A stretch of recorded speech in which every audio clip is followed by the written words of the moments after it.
और सबसे मेन तो एसी है। एसी तो अच्छे से चेक कर लेना एकदम, वरना जितने की नैनो लोगे ना आप उतने पैसे एसी ठीक कराने में ही लग जाएंगे। वो बोलेगा 40,000 की मैंने कार खरीदी, अब इसमें 10,000 रुपये रिपेयर कराने में लग रहे हैं। बताओ, हद होती है। तो अब टाइम हो चुका है सुबह के लगभग 9 और ये देख लो हमारे यहाँ कितनी ग्रीनरी है। अपनी नैनो को लेके कुछ इस तरह की जगह पे पहुंच गया मैं। और यार इस वीडियो में मैं आपको ये बताने वाला हूँ कि अगर आप अपने लिए एक सेकेंड हैंड नैनो लेने जा रहे हो 2026 में, तो उसमें आपको क्या क्या चीज़ें चेक करनी चाहिए। और सिर्फ 2026 ही नहीं, कभी भी लेते हो फ्यूचर में, क्योंकि यूट्यूब पे वीडियो तो ये ज़िंदगी भर रहेगी। तो कई लोग 2027 में भी देखेंगे, कई 2028 में भी देखेंगे, हो सकता है कई लोग 2040 में भी देखें, 50 में भी देखें, पर तब तक तो नैनो ही नहीं बचेगी, तब तक तो ये एंटीक कार बन जाएगी। ये देखो कितनी ग्रीनरी है। कौन कहता है दिल्ली में हरियाली नहीं है, पेड़ नहीं है। ये देखो हमारे यहाँ लिया उसे, पेड़ ही पेड़ दिखा दूंगा उसे। और वीडियो स्टार्ट करने से पहले मैं आपको ये बता देता हूँ कि सेकेंड हैंड कार लेते टाइम ना आप सारी चीज़ें नहीं चेक कर सकते, कुछ चीज़ें रह ही जाएंगी, जिसका पता आपको आने वाले टाइम पे चलेगा जब आप कार खरीद लोगे, और फिर उसका कोई मतलब नहीं रह जाएगा, आपको अपने पैसों से ही ठीक करानी पड़ेगी। मेरे साथ भी ऐसी हुआ था। तो एक दो चीज़ तो रही जाती है, इंसान सारी चीज़ें चेक नहीं कर सकता कभी भी सेकेंड हैंड कार लेते टाइम। ये देखो सामने मोर, कहाँ गया ये रहा। यहाँ पे मोर दुनिया भर के हैं, मोर हो गई, नील गाय हो गई। रिवर्स लेते हैं, आगे से एक राउंड लगा के आता हूँ। यहाँ तो मैंने मोर दिखाने के लिए मोड़ दी गाड़ी, वरना मेरा ऐसा कोई प्लान नहीं था यहाँ गाड़ी मोड़ने का। इधर चलते हैं इस वाले रोड पे। हाँ, तो मैं बोल रहा था कि कुछ चीज़ें रही जाती है और कुछ चीज़ें ऐसी भी होती है जिनका आप तुरंत पता नहीं लगा सकते। मान लो किसी नैनो की कूलिंग कोयल लीक हो या एसी में लीकेज हो, कहीं ना कहीं माइनर लीकेज हो, तो उसका आपको पता ही नहीं चलेगा। वो गैस डाल के आपको दे देगा, वो तो आपको तब पता चलेगा जब 1 महीना हो जाएगा, जब गैस लीक होगी। क्योंकि कई बार लीकेज ऐसा होता है कि गैस 1 महीने में लीक होती है, कई बार ऐसा होता है कि 20 दिन में लीक होती है, 15 दिन में लीक होती है, 1 हफ्ते में लीक होती है। तो डिपेंड करता है। अगर मान लो 1 हफ्ते में भी लीक होती हो, तब भी आप कैसे पता लगाओगे? 1 हफ्ते के लिए थोड़ा ना आप टेस्ट राइड लोगे उसकी, आप तो उसी टाइम चला के देखोगे। अब जैसे मेरी नैनो से भी गैस लीक हुई थी, लेकिन अभी तक सही चल रहा है इसका एसी, जब से मैंने रिफिल कराई है। लेकिन हो सकता है इसमें लीकेज हो, वो अभी ना दिख रही हो, इसे 1 हफ्ता में और चलाऊँ तब जाके वो दिखे। और अभी मैं इसे किसी को बेच दूंगा, कोई इसको चलाने आएगा, टेस्ट करने आएगा, तो उसके हिसाब से तो एसी बढ़िया चलेगा। ये देखो 8 डिग्री की हवा फेंक रहा है। लेकिन जब वो इसे खरीद लेगा, अपने घर ले जाएगा, 1 हफ्ते चलाएगा, तब उसको पता चलेगा इसमें कूलिंग कोयल लीक है, और जिसका खर्चा है लगभग 7 से 8 हज़ार रुपये। फिर उसको झटका लग जाएगा। वो बोलेगा 40,000 की मैंने कार खरीदी, अब इसमें 10,000 रुपये रिपेयर कराने में लग रहे हैं। बताओ, हद होती है। और उसके अलावा एक और चीज़, कभी भी आप सेकेंड हैंड कार लेते हो तो उसमें खर्चा आएगा ही आएगा, आपको एकदम परफेक्ट कंडीशन में नहीं मिलने वाली। तो इसीलिए 10-15 हज़ार तो रखना है एक्स्ट्रा अपने अलग से, क्योंकि सेकेंड हैंड कार में कुछ भी दिक्कत आ सकती है, कुछ भी जो आप सोच भी नहीं सकते वो भी दिक्कत आ सकती है।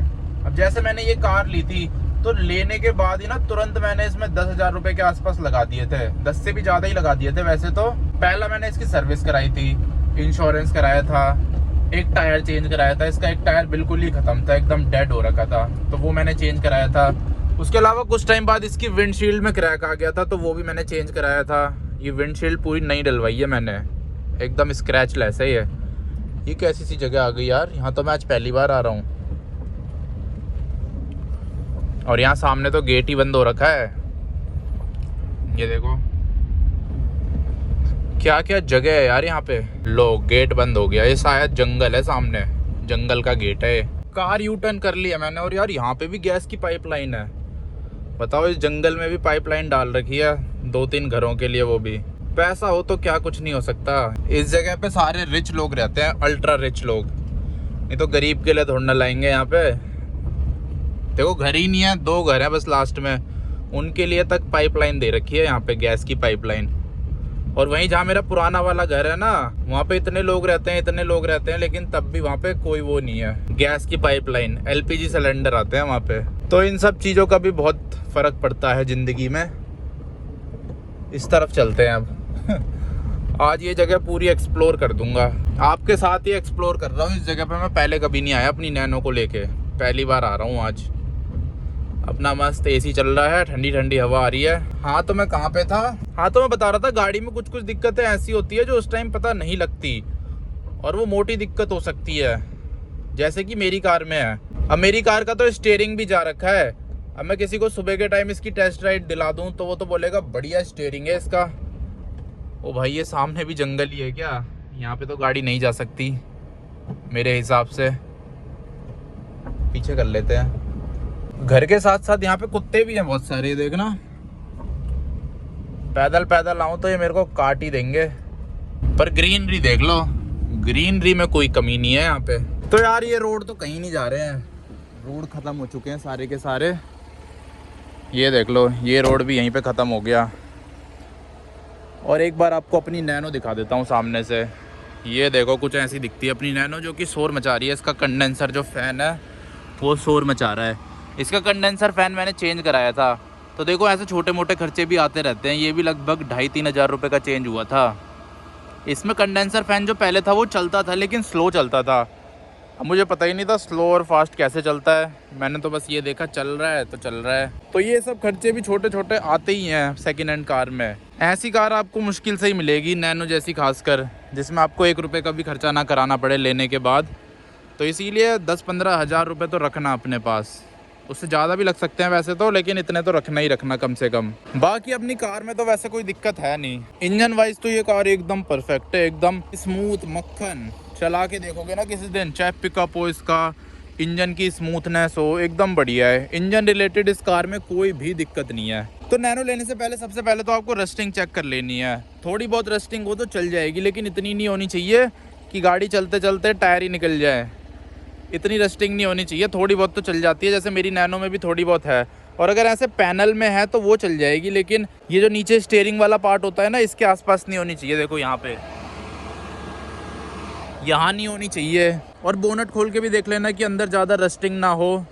इस वाले पैनल में चल जाएगी, जो ये बोनट होता है इसके नीचे हो तो चल जाएगी, लेकिन जो नीचे टायरों के आसपास नहीं होनी चाहिए बिल्कुल भी। तो रस्टिंग एकदम अच्छे से चेक कर लेना। कई बार बाहर से गाड़ी एकदम साफ़ लगती है, लेकिन अंदर से रस्टिंग ही रस्टिंग होती है उसमें। ओ भाई, अंदर तो इसने ठंड कर रखी है एकदम। उसके अलावा जो अगली चीज आपको चेक करनी है वो है गाड़ी का एग्जॉस्ट साउंड। कई लोगों की नैनो ना ऑटो जैसा साउंड करती है, लेकिन असली में नैनो का साउंड इतना ज्यादा भी बेकार नहीं है। अब आपको सुनाता हूँ एक बार, अगर आपको समझना है तो इस वीडियो से आप वो ले सकते हो आइडिया।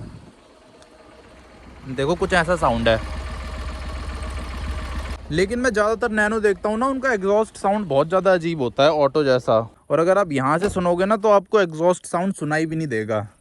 ये तो थोड़ी ज़्यादा शांत सी जगह है, तो यहाँ पे एक बार को सुनाई भी दे जाए, नहीं तो वैसे सुनाई नहीं देता। अगर आप यहाँ पे खड़े हो ऐसा लगता है गाड़ी बंद है। उसके अलावा एक और मेन चीज़ जो आपको चेक करनी है वो है गाड़ी का क्लच, क्योंकि इसमें क्लच प्लेट में भी मोटा खर्चा आता है, और मैंने इसकी क्लच प्लेट भी चेंज करा रखी है। तो देख लो कितने खर्चे कर रखे हैं मैंने इस नैनो में। क्लच प्लेट अगर आप चेंज कराते हो ना टाटा नैनो की, तो 5-6 हज़ार रुपये या 7 हज़ार रुपये भी लग सकते हैं। इतने में इसकी क्लच प्लेट चेंज होती है। मेरी नैनो का पिकअप इसलिए बढ़िया है क्योंकि इसमें क्लच प्लेट चेंज हो रखी है। कोई अगर मेरी नैनो खरीदता है ना तो उसको एकदम ब्रांड न्यू क्लच प्लेट मिलेगी, जो कि 1 साल ही चली है बस। उसकी वजह से इसका पिकअप इतना मस्त है, माइलेज इतनी मस्त है, क्योंकि ज़्यादातर नैनो की क्लच प्लेट चेंज नहीं हुई होती, तो इसीलिए वो माइलेज भी नहीं देती और उनका इतना पिकअप भी नहीं होता। और सबसे मेन तो एसी है। एसी तो अच्छे से चेक कर लेना एकदम, वरना जितने की नैनो लोगे ना आप, उतने पैसे एसी ठीक कराने में ही लग जाएंगे। ये क्यों भौंक रहा है मेरे पे? या तो ये ऐसा टेम्परेचर मीटर खरीद लेना, 150 रुपये का मिल जाएगा फ्लिपकार्ट पे। इसका जो सेंसर होता है वो डालना एसी वेंट के अंदर और गाड़ी को चलाना, तो मिनिमम जो टेम्परेचर है वो 7 या 8 तक जाएगा, जैसे इसमें जा रहा है। अगर इससे ऊपर जाता है 12-15 तक जाता है तो इसका मतलब एसी में कुछ ना कुछ दिक्कत है। लेकिन 12 में भी इतनी ज़्यादा दिक्कत नहीं मान सकते, क्योंकि सर्विस कराओगे तो पहुंच जाएगा 8 तक। कभी कभी ऐसा होता है ना, सर्विस नहीं हुई होती एसी की तो 12 तक ही जाता है, तो 12 तक में भी खरीद सकते हो। लेकिन अगर ऐसे 20-24 तक ही जा पा रहा है, फिर देख लेना, थोड़ा और अच्छे से चेक कर लेना। और या तो फिर आप ऐसा OBD स्कैनर भी ले सकते हो चेक करने के लिए। ये भी आपको मिल जाएगा 200-250 रुपये का फ्लिपकार्ट या अमेज़ोन पे। लिंक डाल दूंगा इन दोनों का ही मैं, इसका भी डाल दूंगा, मीटर का, थर्मामीटर का और OBD स्कैनर का भी।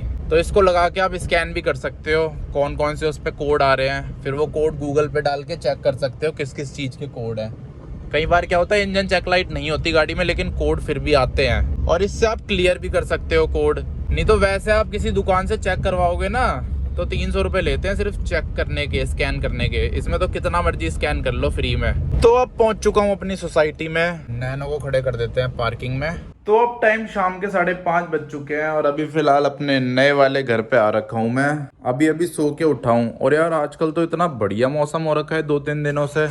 ये देखना आज भी बारिश का मौसम हो रखा है बाहर। अभी कुछ टाइम पहले इतनी गर्मी हो रही थी और अब देखो क्या तगड़ा मौसम हो रखा है, बारिश भी हो रही है हल्की हल्की अभी के टाइम पे। बढ़िया मस्त हवा चल रही है, एकदम चिल्ड। मन कर रहा है बाहर घूमने जाने का।